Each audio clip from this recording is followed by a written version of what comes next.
जय श्री राधा रानी सरकार की, जय श्री कृष्ण भगवान की, जय श्री लक्ष्मी नारायण जी भगवान की, जय तुलसी माता की, जय कार्तिक मास महत्यम की। मंदिर श्री बंसी वाले महात्मा यूट्यूब चैनल की ओर से हम आप सभी भक्तों का हार्दिक अभिनंदन करते हैं। कार्तिक मास के इस पावन समय में आज हम आपको कार्तिक मास महत्म के 14वें अध्याय की कथा को सुनाने जा रहे हैं। यहाँ पर हम आपको बता दें कि प्रतिदिन जो कार्तिक मास की कथाओं को आप सुन रहे हैं वो हम आपको श्री पद्म पुराण और श्री स्कंद पुराण में से सुना रहे हैं। तो अब हम आपको कार्तिक मास महत्म के 14वें अध्याय की कथा को सुनाने जा रहे हैं। पिछले अध्याय की कथा में आपने पुण्यशील और सुशील भगवान के दोनों पार्षदों की और धर्मदत्त ब्राह्मण की कथा सुनी थी। कलहा नाम की राक्षसी की मुक्ति की कथा सुनी थी।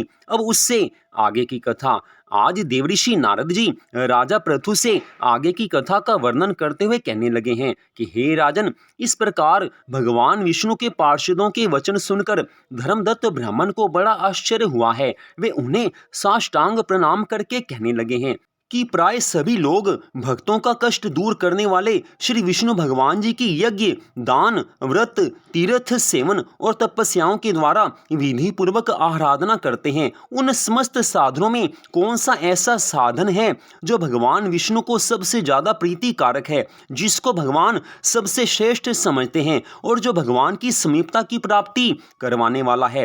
किस साधन का अनुष्ठान करने से उपयुक्त सभी साधनों का अनुष्ठान स्वतः हो जाता है?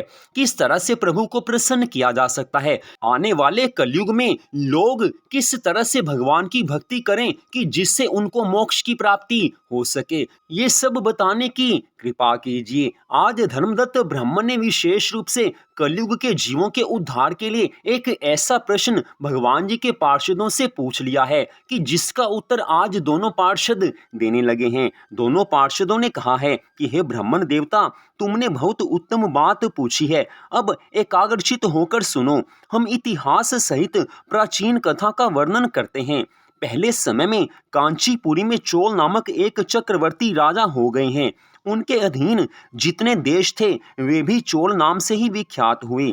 राजा चोल जब इस भूमंडल का शासन करते थे उस समय कोई भी मनुष्य दरिद्र, दुखी, पाप में मन लगाने वाला अथवा रोगी नहीं था। उन्होंने इतने यज्ञ किए थे कि जिसकी कोई गणना नहीं हो सकती। प्रभु प्रेम में आसक्त होकर वो सदा भगवान के भजन में लीन रहते थे। संसार के सब कार्य करते हुए भी उनका मन भगवान के चरणों में लीन रहता था। भगवान ऐसे भक्तों पर सदा कृपा करते हैं। राजा चोल के यज्ञों के स्वर्णमय एवं शोभाशाली यूपों से भरे हुए ताम्रपर्णी नदी के दोनों किनारे चैत्र रथ वन के समान सुशोभित होते थे। एक समय की बात है, राजा चोल अनंत शयन नामक तीर्थ स्थान में गए हैं। वहां पर जगदीश्वर श्री विष्णु भगवान जी योग निद्रा का आश्रय लेकर सो रहे थे। वहां लक्ष्मी रमन भगवान श्री विष्णु के दिव्य विग्रह की राजा ने विधि पूर्वक पूजा आराधना की है। मणि, मोती तथा स्वर्ण के बने हुए सुंदर फूलों से पूजन करके उन्होंने भगवान को साष्टांग प्रणाम किया है। प्रणाम करके वे ज्यों ही बैठे उसी समय उनकी दृष्टि भगवान के पास आते हुए एक ब्राह्मण पर पड़ी है जो उन्हीं की कांची नगरी के निवासी थे। उनका नाम विष्णु दास था। वे भगवान की पूजा के लिए अपने हाथ में तुलसी दल और जल लिए हुए थे।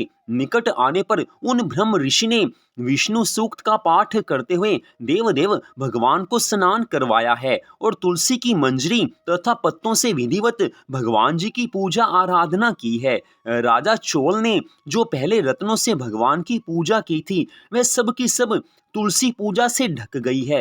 यह देख राजा चोल कुपित होकर कहने लगे हैं कि हे विष्णुदास, मैंने मणियों तथा स्वर्ण से भगवान की पूजा की थी, वह कितनी शोभा पा रही थी, किंतु तुमने तुलसी दल चढ़ाकर सब ढक दी। बताओ ऐसा क्यों किया? मुझे तो ऐसा जान पड़ता है तुम बिल्कुल मूर्ख हो, भगवान विष्णु की भक्ति को बिल्कुल भी नहीं जानते हो, तभी तो तुम अत्यंत सुंदर सजी सजाई पूजा को पत्तों से ढके जा रहे हो।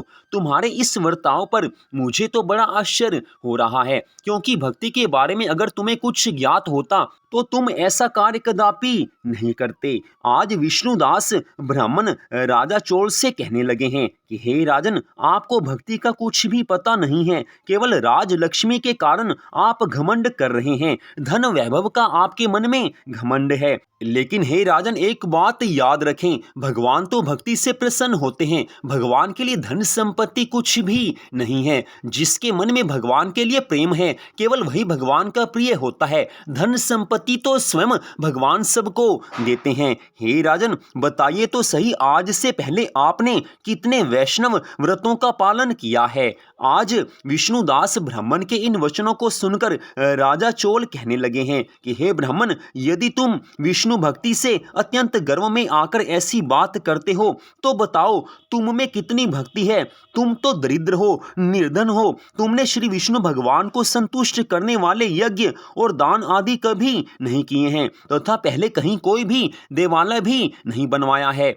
ऐसी दशा में भी तुम्हें अपनी भक्ति का इतना घमंड है। अच्छा, तो आज यहाँ जितने भी श्रेष्ठ ब्राह्मण उपस्थित हैं वे सभी कान खोलकर मेरी बात सुन लें। अब ये देखना है कि मैं पहले भगवान विष्णु का दर्शन पाता हूँ या यह ब्राह्मण भगवान विष्णु का दर्शन पाता है। किससे पहले भगवान के दर्शन होते हैं, इससे लोगों को स्वयं ही ज्ञात हो जाएगा कि हम दोनों में से किस में कितनी भक्ति है। आज मैं सबके सामने ये बात कह रहा हूँ, ब्राह्मण इस बात को सुन लें। विष्णुदास ब्राह्मण भी भगवान के भक्त हैं, राजा चोल भी भगवान के भक्त हैं, लेकिन दोनों के मन के भाव में अंतर है। लेकिन दोनों भगवान की भक्ति करने वाले हैं।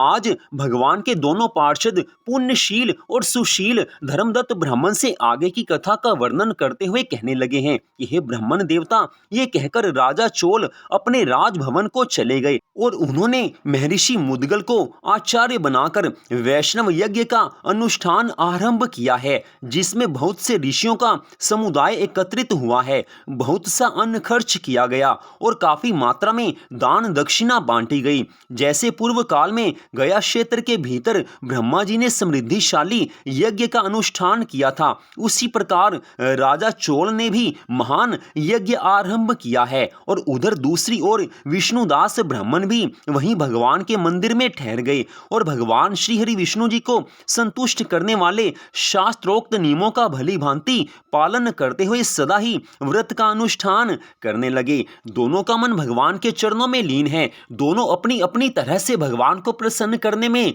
लगे हुए हैं। भक्ति हो तो ऐसी कि भगवान को प्रसन्न करने के लिए मनुष्य कुछ भी करता जाए। जिसके मन में भगवान के लिए प्रेम है वो भगवान के लिए कुछ भी कर सकता है। जो संसार का प्रेमी है वो संसार के लिए कुछ भी कर सकता है, लेकिन जो भगवान के प्रेम में हमेशा बंधा हुआ है वो भगवान के प्रेम के लिए कुछ भी कर सकता है। आज राजा चोल भी भगवान की भक्ति में लीन है और आज विष्णुदास ब्राह्मण भी भगवान की भक्ति में लीन है। विष्णुदास ब्राह्मण का एक ही नियम है कि भगवान को प्रसन्न करना है। मंदिर में वो सेवा पूजा आराधना करने लगे हैं। माघ और कार्तिक मास के व्रत, तुलसी के बगीचे का भली भांति पालन, एकादशी का व्रत, द्वादशाक्षर मंत्र का जप तथा गीत नृत्य आदि मांगलिक उत्सवों के साथ षोडशोपचार द्वारा प्रतिदिन श्री विष्णु भगवान जी की पूजा आराधना, यही उनकी जीवनचर्या थी। वे इन्हीं व्रतों का पालन करते थे। चलते, खाते और सोते समय भी उन्हें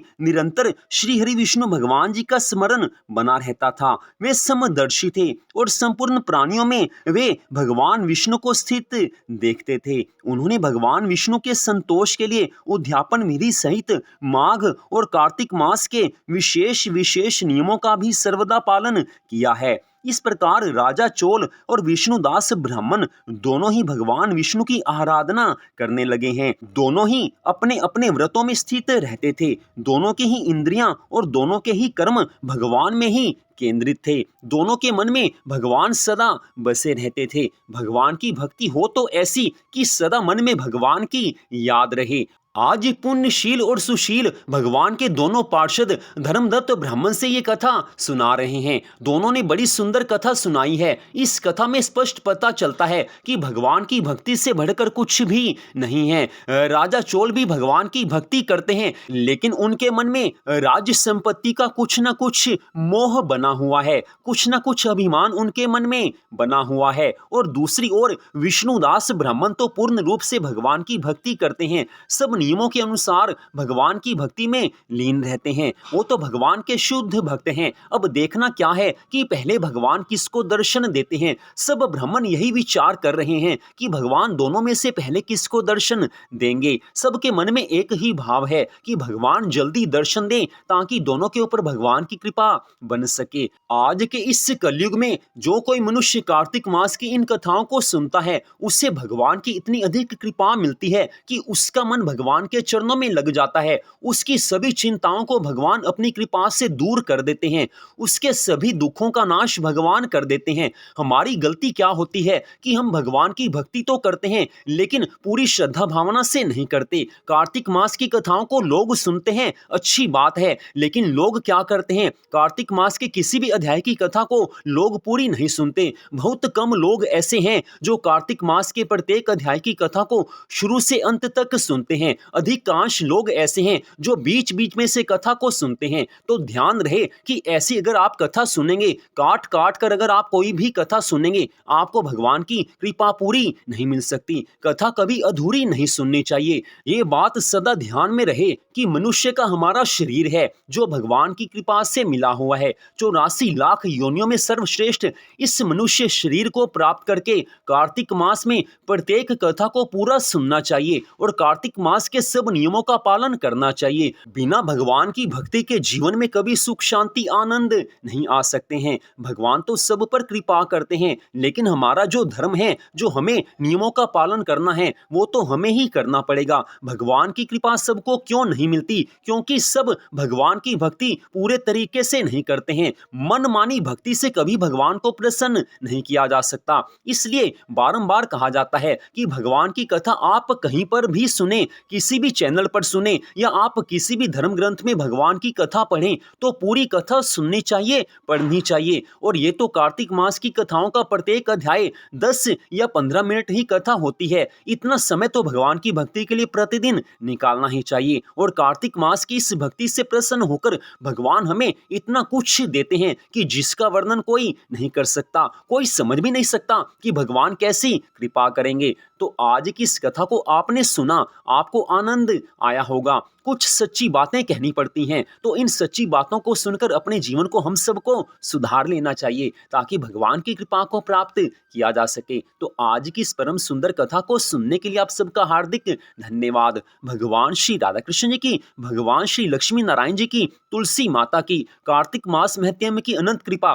सदा आप सब पर, आपके परिवार पर बनी रहे। इसी मंगल कामना के साथ जय श्री राधा रानी सरकार की, जय श्री कृष्ण भगवान की, जय श्री लक्ष्मी नारायण जी भगवान की, जय तुलसी माता की, जय कार्तिक मास महत्म की। जय जय श्री राधे, जय जय श्री राधे, जय जय श्री राधे श्याम।